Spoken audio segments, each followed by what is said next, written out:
Hello and welcome to my channel. তো আজকে আমরা 17ই আগস্ট 2024-এর 10টি গুরুত্বপূর্ণ কারেন্ট অ্যাফেয়ার নিয়ে চলে এসেছি। তো ডিরেক্টলি চলে যাব। নাম্বার 1, জাতিসংঘে ভারতের পরবর্তী রাষ্ট্রদূত হিসেবে নিযুক্ত হলেন পারভাথানেনি হরিশ।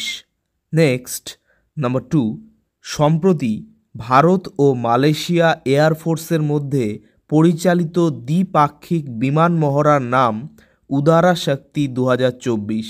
নেক্সট, নাম্বার 3, স্টারবাকসের নতুন সিইও হিসেবে নিযুক্ত হয়েছেন ব্রায়ান নিকল।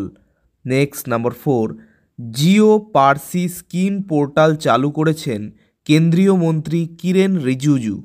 নেক্সট, নাম্বার 5, সংবিধান লঙ্ঘনের অভিযোগে অপসারিত হলেন থাইল্যান্ডের প্রধানমন্ত্রী শ্রীথা থাবিসিন।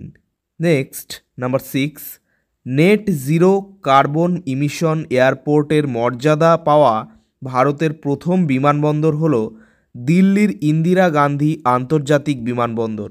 নেক্সট, নাম্বার 7, সম্প্রতি 84 বছর বয়সে মারা গেলেন প্রখ্যাত বিজ্ঞানী Ram Narayan Agarwal. Next, number 8, Ramsar সাইটের মর্যাদা পেল মধ্যপ্রদেশের তাওয়া জলাধার। Next, number 9, 70th national film awards 2024-এ বেস্ট ফিচার ফিল্ম তকমা পেল মালায়ালাম ফিল্ম আতম।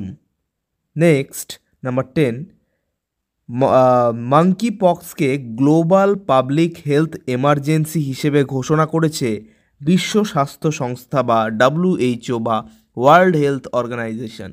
তো এই ছিল 17ই আগস্ট 2024-এর 10টি গুরুত্বপূর্ণ কারেন্ট অ্যাফেয়ার্স। তো চ্যানেলটি যদি ভালো লেগে থাকে তাহলে অবশ্যই সাবস্ক্রাইব করো এবং পরবর্তী আপডেটগুলি পাওয়ার জন্য অবশ্যই নোটিফিকেশন বেলটি অন করে দিও। ধন্যবাদ।